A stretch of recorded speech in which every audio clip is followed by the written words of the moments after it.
One, are we live? I hope so.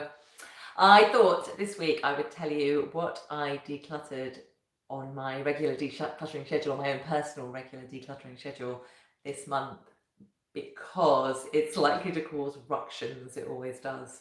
I'm Rachel Papworth from Green and Tidy, the online professional organiser, liberating you from the shackles of clutter and chaos for peace of mind and productivity, because when your home works, your life works. And before I get to that story, I've got a few shout outs. Been loving the feedback on the last couple of videos that I made.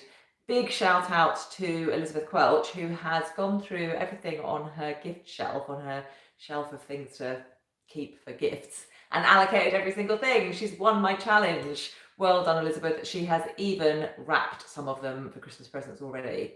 Nice work.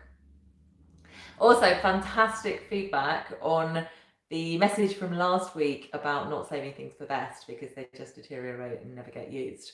So I'm loving Jane, who is dog walking in an expensive vintage Dior coat.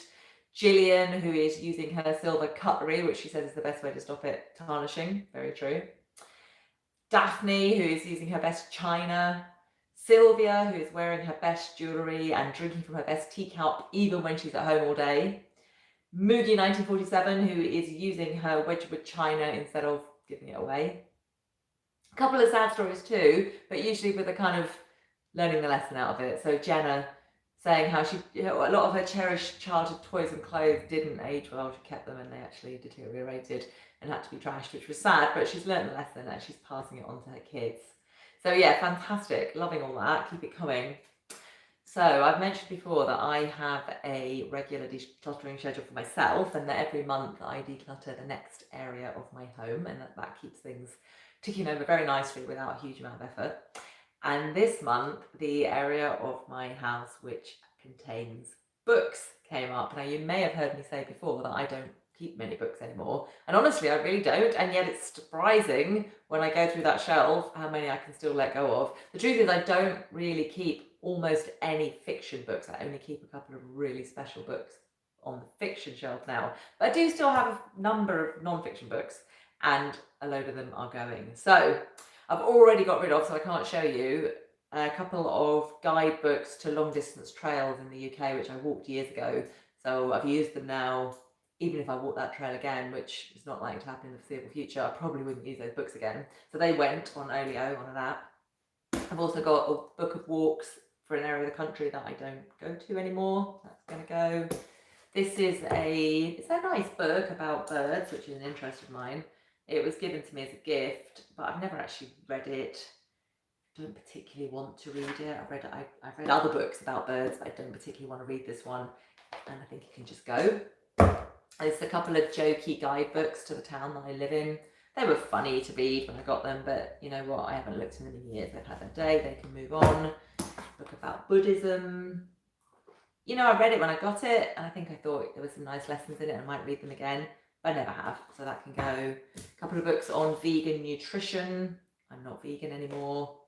Kind of know everything that's in those books anyway, so that can go.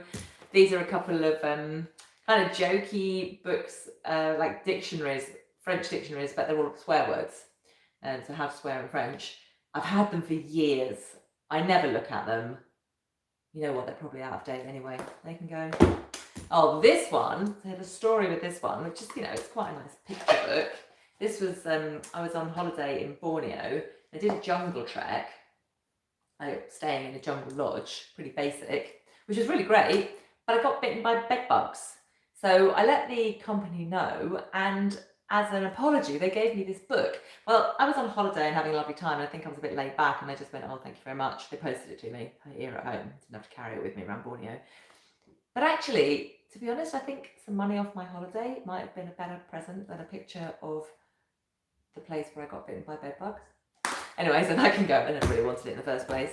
And then this last one, the story behind this one is that I went to a local fair in a park a few years ago, and one of the people in the group that I was with, as a challenge, gave all of us, I think it was £1, each of us £1, and said everybody's got to find something on the stalls, on the second-hand stalls that they want.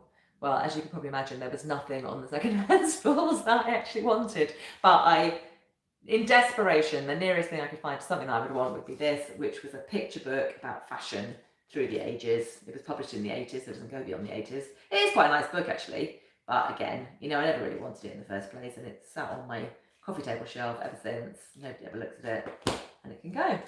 So there you go. I'm getting rid of yet another load of books, and I'm interested to hear what your reaction to that is, because whenever I talk about letting go of books, I get loads of people commenting like, get away from my books, I don't get rid of any books are precious, which, you know, if they are, it's fine. If you want to keep all your books, it's completely fine.